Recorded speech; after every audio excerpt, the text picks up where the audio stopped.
An elderly woman stood up to a gated community that tried to confiscate her beloved tractor, the last memento of her late husband. When they threatened to tow it, she didn't hesitate. She blocked the main entrance in protest. What started as a simple dispute revealed shocking secrets about the administration, changing her life and that of all the residents. A story of courage, justice, and the power of a determined senior. Get ready to be moved. Leave a like and comment where you're watching from. I never thought at 68 I'd be battling a bunch of condo snobs over my tractor. My tractor, folks, can. You believe it? This vehicle isn't just any machine. It's the last inheritance from my Anthony, the last tangible piece keeping his memory alive in this world. Red, imposing, noisy, and according to the preppy HOA president of the Oaks at Willow Creek, an unacceptable visual eyesore in our refined environment. Refined environment, my foot. Let me tell you how this whole circus started. 8 months. Ergo, after 50 years running our small farm in the countryside, I sold the property. 50 years, my folks. Half a century cultivating the land, raising animals and building memories. After Anthony passed away 3 years ago, it got hard to keep everything up by myself. The decision to sell nearly killed me, but I thought, Olivia, it's time to rest a bit. Rest my foot. If I'd known what awaited me, I would have stayed in the rural area until my last breath. With the money from the sale, I bought a nice little apartment in the Oaks at Willow Creek place. The name sounds fancy, but the only Oaks are 3 scrawny palms by the entrance and an HOA president with a grim face. I thought it would be a quiet place to enjoy my retirement, grow my little garden, and occasionally use my beloved tractor to help maintain the community garden I dreamed of creating. Naive, wasn't I? A woman nearing 70 believing she could bring a little bit of the countryside to that concrete jungle full of absurd rules. What nobody told me, and they should have warned me in huge letters in the contract, is that a luxury gated community is just like a prison, but with a pool and gym. And the warden, some guy named Richard Mendonça, 43, a professional. Joe's president, the kind who makes a living managing other people's lives.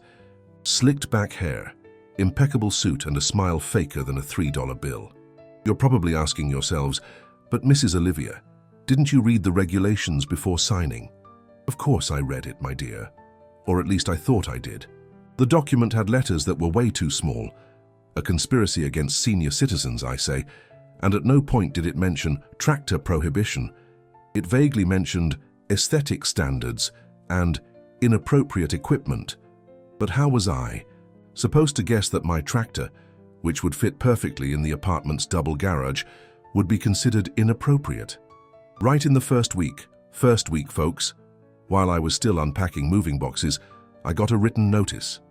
A fancy paper with a letterhead delivered by a uniformed doorman. It stated in a solemn tone that agricultural equipment is not permitted on residential premises as per Section 8, Paragraph 12 of the internal regulations. At first I thought, it must be a prank. Where are the cameras? But no, it was real. I took the paper, crumbled it up real good, and went personally to knock on the HOA president's office door. When I walked in, without knocking I admit, there he was, sitting in his swivel leather chair like an emperor on his throne. Mr. Richard, I began with the sweetest voice I could muster, there must be some mistake. My tractor is small, it stays in the garage, it doesn't bother anyone. It was a gift from my late husband. He didn't even lift his eyes from the papers he was pretending to read. Mrs. Olivia, rules are rules, we can't make exceptions. What would the world be without rules, right? What would the world be without rules? I'll tell you what it would be. It would be a place where a widow could have a darn tractor in her garage without being harassed. But I restrained myself. I took a deep breath, counted to 10, only to 5 actually. My patience doesn't stretch any further. Do you have any idea how much this tractor means to me? It was the last gift I got from Anthony before he passed. 50 years of marriage, Mr. Richard, 50. Finally, he looked at me with that rehearsed look of pity. I understand your sentimental attachment, Mrs. Olivia, but the rules exist to maintain the aesthetic standard of the development. Perhaps you could keep something smaller as a memento. A photo of the tractor, maybe? A photo. As if a photograph could replace the roar of the engine, the smell of diesel, the memories of Anthony maneuvering on the farm.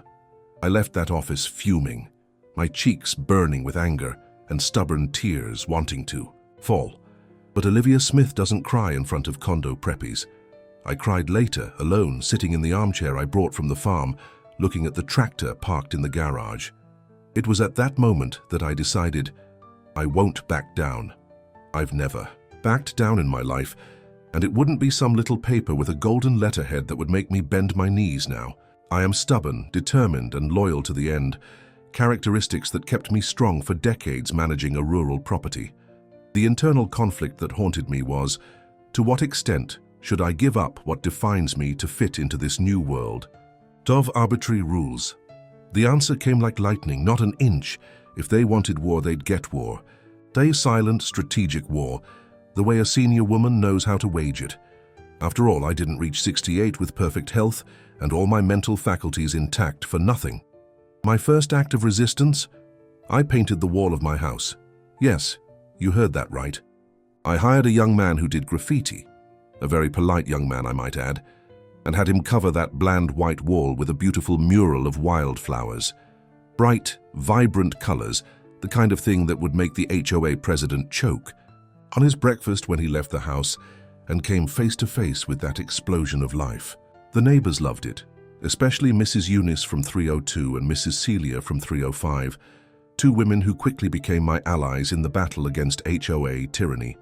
The gated community board, however, did not share the same enthusiasm. 3 days later, 3 days, folks, I received another notification, this time alleging unauthorized alteration of the facade. The fine $1,500, $1,500 for some painted flowers. With that money, I could fuel my tractor for a whole year on the farm. It was during an afternoon tea with my new friends that I discovered I wasn't the only one dissatisfied with the tyrannical administration. Mrs. Eunice had been forbidden from hanging her clothes on her portable balcony clothesline. It compromises the visual aesthetic of Building C, and Mrs. Celia had received a warning for feeding the birds. It attracts urban pests. Urban pests, the only parasites I saw around there wore suits and ties. That afternoon, between cups of chamomile tea and butter cookies, we officially formed the Ladies of the Grove League. It sounds like a name of a knitting group, I know, but it was our resistance front. 3 widows totaling over 200 years of life experience, determined not to let a bunch of snobs dictate how we should live our final years. Our first official meeting took place in my apartment. Mrs. Eunice brought a notebook where we jotted down all the absurd rules we found in the so-called internal regulations. There were so many that we needed 2 full afternoons to catalogue everything. Mrs. Celia, who had been a legal secretary before retiring, pointed out several clauses that bordered on illegality. "Olivia," she said, adjusting her glasses on the tip of her nose, "they can't just confiscate your tractor. That's private property. At most they can issue fines, but confiscate. Not even the government does that without a court order." That lit up a light bulb in my head. The HOA president was bluffing. He was counting on our ignorance, on the idea that 3 little old ladies wouldn't know their rights. Little did he know he was messing with the wrong person. A farmer's wife learns early not to be fooled by anyone, not by cattle buyers, not by seed sellers, and certainly not by an HOA president who thinks he's hot stuff. While we were planning our resistance strategies, winter arrived in full force, and with it, the intense rains typical of our region. It was on a Thursday night that the gated community's drainage system showed its true face: incompetent. Water began to accumulate in the common area, quickly flooding the gardens, the leisure area, and threatening to reach the garages. The HOA president called an emergency meeting in the community hall. There he was, with his clipboard and air of importance, explaining that they would need to hire a specialized company, that the budget would be high, and that it would take at least 3 days to start the work. 3 days? I raised my voice amidst the crowd of soaked and angry residents. "In 3 days we'll be fishing on the stairs of the gated community." Richard looked at me as if he'd found a fly in his soup. "Do you have a better solution, Mrs. Olivia?" Oh, if only he knew how much I was waiting for that question. "Yes, I do, Mr. Richard. I have a tractor equipped with a front loader that can dig drainage channels in a matter of hours. That same tractor you want me to remove." The silence that followed was cinematic. all eyes darting between me and the HOA president, like a particularly tense tennis match. I saw his Adam's apple bob as he swallowed hard. That wouldn't be appropriate, he stammered. We need to follow protocols, hire certified companies with insurance, and he was interrupted by a crash. Part of the back wall had given way under the water pressure, making the situation even worse. Now the water from the street poured in unceremoniously, as if it had received a VIP invitation to the disaster party. Protocols aren't going to hold back this water, Mr. Richard, I said, already standing up. Whoever prefers to wait for the certified company, stay here discussing budgets. Whoever wants to solve the problem, follow me to the garage. To my surprise, and certainly to the HOA president's horror, almost everyone stood up and followed me. I went to my garage, started my faithful red tractor, which thank God I had never moved despite the threats, and drove it out. The roar of the engine echoed through the gated community like a cry of liberation. For the next 6 hours, under heavy rain, we worked like an organized anthill. Me on the tractor, digging channels and moving debris. The younger neighbors with improvised shovels and hose. The ladies coordinating everything and serving hot coffee to the workers. Even the teenagers put down their phones to help, filming everything, of course, but helping. Around 3 in the morning, exhausted but fulfilled, I turned off the tractor engine. The water was already draining properly through the channels we'd dug, and the level had dropped considerably. The residents, soaked and muddy, were applauding me. Applauding a 68-year-old woman covered in mud from head to toe. In that moment, I felt Anthony would have been proud. I was using his gift exactly as he would have to help others. The HOA president, well, he stood watching from afar, under an umbrella, with a face grimmer than a corpse at a wake. He didn't lift a finger to help, but he also didn't have the courage to interfere when he saw the general mobilization of the residents. The next morning, still recovering my strength after the heroic night, I received an unexpected visit. It was Maurice, the president of the Gated Community Board, a figure I only knew by name and who rarely appeared at meetings. A man in his 70s with that kind of discreet elegance that doesn't need to announce itself. Mrs. Olivia, he began, sitting in the chair I offered, I came personally to thank you for what you did yesterday. It was extraordinary. I was suspicious. In my experience, compliments are often the prelude to a scam. I just did what anyone with a tractor would do, Mr. Maurice. He smiled. Exactly. The thing is, nobody else had a tractor, did they? And that got me thinking about certain rules. In our regulations, I raised an eyebrow, skeptical. The same regulations that say my tractor is a visual eyesore. Exactly those, he agreed, to my surprise. You know, Mrs. Olivia, I've been away for the past few months taking care of my wife's health. I left the administration in Richard's hands, and apparently he took advantage of my absence to, let's say, make some modifications to the regulations without proper approval from the General Assembly. That was like music to my tired ears. Are you telling me the new rules are illegal? Not so fast, he raised his hands in a conciliatory gesture. Let's just say they were implemented through unconventional means. Which brings me to the real reason for my visit. I'd like to invite you to join the organizing committee for the Gated Community's Summer Festival. The change of subject caught me off guard. Summer Festival? We were talking about illegal regulations and now he wanted to discuss a community fair?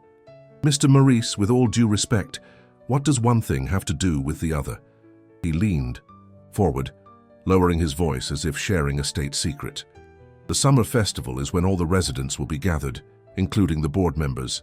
It will be the perfect opportunity to present a revision of the regulations, voted on in an extraordinary assembly that I will convene for the same day. And I want you by my side as the representative for Building C. I started to understand his game. That man was sharper than he looked. And in the meantime, will Richard continue with his threats to tow my tractor? Ah, about that, he smiled, getting up to leave. Let's just say that after yesterday's events, it would be political. Suicide for him to mess with the tractor heroine. That's what they're calling you on social media, you know? The young people in the gated community posted videos that already have thousands of views. After Maurice left, I rushed to the computer. Yes, this senior citizen knows how to use these junk and looked for those videos. My God, there I was, driving my red tractor in the rain, with a determination on my face I didn't even recognize myself. The captions were hilarious. Grandma Tractor saves gated community while HOA president watches. When administration fails, call the retired rancher. 68 years of pure grit. If Anthony could see this, he always said I had too strong a spirit to stay hidden on the farm. It seems he was right. I accepted Maurice's invitation and dove headfirst into organizing the summer festival. It was a perfect strategy to meet more residents and strengthen alliances. The ladies of the Grove League expanded considerably, now including not just senior citizens, but also single mothers tired of rules prohibiting children from playing in common areas, and young couples annoyed by the ban on BBQs on balconies. In one of the organizing meetings, I suggested something bold, using my tractor as part of the festival decoration. We can decorate it like a big rustic character, festive, with a straw hat and everything. The kids can take pictures sitting on it. To my surprise, the idea was approved enthusiastically. The HOA president was present, but remained strangely silent, probably sensing that the winds had changed. Preparations for the festival were going well when I received a visit from Mrs. Celia one afternoon. Her normally serene face was tense. "Olivia, we need to talk," she said as soon as she came in. "I discovered something disturbing about the gated community's administration." I sat down, prepared for the worst. "What is it, Celia?" She opened a folder she had brought with her. "Remember, I mentioned I thought the HOA fees were too high for the services we receive. Well, I asked my nephew, who's an accountant, to take a look at the balance sheets from the last few months. Look at this." The documents she showed me were complex for me, but the discrepancies were clear even to untrained eyes. There were expenses recorded for services that were never performed, shell companies receiving monthly payments, and the most shocking, a special administrative fee that went directly into a personal account. "Is this embezzlement?" I asked, feeling a mix of anger and confirmation of my suspicions. "Worse," Celia replied. "It's a systematic operation, and from what my nephew found out, this has been going on for at least 2 years, since Richard took over as HOA president." The discovery explained a lot. The insistence on strict rules that kept residents intimidated, the lack of transparency in meetings, the convenient disappearance of funds that should have gone towards maintenance. He wasn't just a tyrannical HOA president, he was a thief in a suit and tie. "What do we do with this, Celia?" She adjusted her glasses with that determined look I had learned to admire. "We gather more evidence, present it at the extraordinary assembly during the summer festival, and then the police station." In the following weeks, we turned into amateur detectives. Mrs. Eunice, with her sweet and harmless way, managed to get access to more documents. "Just to take a peek, dear." In the administration office, I, using my contacts from my old rural life, discovered that the supposed service providers belonged to Richard's brother-in-law, and Celia, with her nephew's help, followed the trail of the diverted money. 3 days before the summer festival, when we had already put together a respectable dossier, what I feared most happened. Upon returning from shopping, I found a fluorescent sticker plastered on my tractor. "Irregular vehicle will be removed in 48 hours. And to complete the picture, a tow truck strategically parked near my house. It was the final declaration of war. The HOA president had probably discovered our investigation and decided to act before we could expose him. I immediately called Maurice, but it went to voicemail. I tried Celia and Eunice, but they were both at the beauty salon getting ready for the festival. Ironically, the same festival where we planned to bring down the HOA president. Alone and without time to devise complex strategies, I did what any rancher under attack would do. I went for a direct counterattack. The next morning, at 5 a.m. sharp, the time I learned to wake up after decades in the rural area, I started the engine of my faithful red companion. The roar echoed through the still sleeping gated community, probably giving the HOA president nightmares. I maneuvered the tractor out of the garage and slowly drove it to the main entrance of the gated community. I positioned it strategically so that it partially blocked access. Cars could still get through, but they would have to slow down and make a complicated maneuver. I didn't want to prevent anyone from going to work, just draw attention to the absurdity of the situation. I parked, turned off the engine, and sat on the hood with a makeshift sign that read, "Tradition cannot be confiscated." Then, I took out my crochet from my bag, because even during protests, a productive woman doesn't waste time, and started working on a hat while waiting for the circus to start. It didn't take long. The first person to appear was the night doorman, his eyes wide as if he'd seen a ghost. "Mrs. Olivia, are you all right?" "Perfectly fine, my dear. Just exercising my right to peaceful protest. Would you like some coffee?" I offered the thermos I had brought with me. The poor guy refused, obviously in a panic, and ran to call someone, probably the HOA president. In a few minutes, residents started coming out for work and were met with the scene. A gray-haired woman calmly crocheting while sitting on a red tractor that partially blocked the entrance of the luxury gated community. The reactions were varied. Some honked angrily, others stopped to ask what was happening, and surprisingly many offered support when I briefly explained the situation. The HOA president wants to confiscate my tractor, which saved the gated community from flooding, and on top of that we discovered he's been embezzling our money. The news spread like wildfire through dry straw. Within an hour, I wasn't alone anymore. Mrs. Eunice and Mrs. Celia showed up, still with their hair in curlers, sacrificing their party hairstyles for the sake of the revolution. They brought folding chairs, more coffee, and freshly fried raindrop fritters. That's when the HOA president finally showed up, accompanied by 2 private security guards with unfriendly faces. His face was as red as a ripe pepper, his forehead glistening with sweat despite the cold morning. "This is absurd," he yelled, pointing his finger at me as if it were a weapon. "You are obstructing the passage, causing disruptions, violating several articles of the internal regulations." From atop my makeshift throne, I calmly looked at him. "Internal regulations? The same ones you illegally altered without assembly approval? Or are you talking about the regulations that allow diverting gated community money to personal accounts?" The silence that followed was so thick it could be cut with a knife. The security guards exchanged uncomfortable glances. The residents, watching the scene, moved closer, sensing that something big was about to happen. "I don't know what you're talking about," he tried to bluff, but his voice trembled slightly. "This is defamation. I'll sue you for this."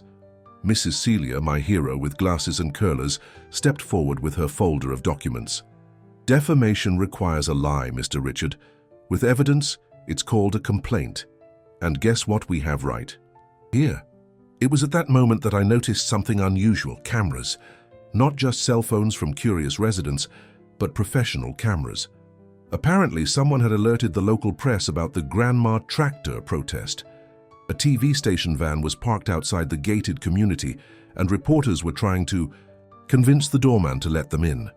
The HOA president noticed too, and his face went from red to white in seconds.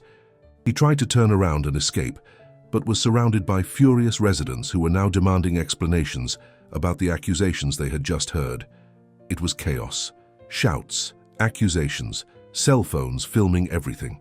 In the middle of the confusion, I saw Maurice arriving in a hurry, with a man in a suit whom I later discovered was the gated community's lawyer. They managed to partially calm things down and proposed an immediate extraordinary assembly in the community hall. Reluctantly, I got down from my tractor, not without first ensuring no one would tow it in my absence, and accompanied the crowd to the hall. It was the most tense and revealing meeting in the history of the Oaks at Willow Creek. Celia and her nephew presented the evidence of the embezzlement, with charts and everything.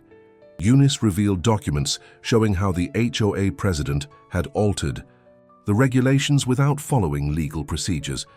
And I did what I do best. I spoke bluntly about how we were being deceived and intimidated by a system that was supposed to protect us. The HOA president tried to defend himself, but every argument he made was shot down by more evidence. When he finally realized he was cornered, he tried one last card. "This is all a conspiracy by that crazy old woman with the tractor. She never adapted to the civilized rules of the gated community, and now she wants to destroy me." It was his fatal mistake, calling a respected woman a crazy old woman in front of dozens of witnesses, including reporters who had already managed to get in. Complete social suicide. The Assembly voted unanimously for the immediate removal of the HOA president and the opening of a full audit of the gated community's accounts. Maurice was appointed interim HOA president until the next elections, scheduled for a month later. And as for my tractor, well, that was the icing on the cake. A special clause was added to the regulations, approved by acclamation. Community utility equipment, including the tractor from Unit 47, is exempt from restrictions when used for collective benefit. And to top it off, I was invited to join the gated community's new Infrastructure and Emergency Committee. The summer festival, ironically, happened the next day as planned, but instead of just being another social event, it turned into a celebration of the residents' victory against corruption. My tractor, decorated with colorful flags and a huge straw hat, was the main attraction. Kids lined up to take pictures sitting on it, while their parents greeted me as if I were a celebrity. Today, 6 months after that memorable confrontation, things are very different at the Oaks at Willow Creek. Richard is facing criminal charges for embezzlement and racketeering. We discovered he was running similar schemes in 2 other gated communities.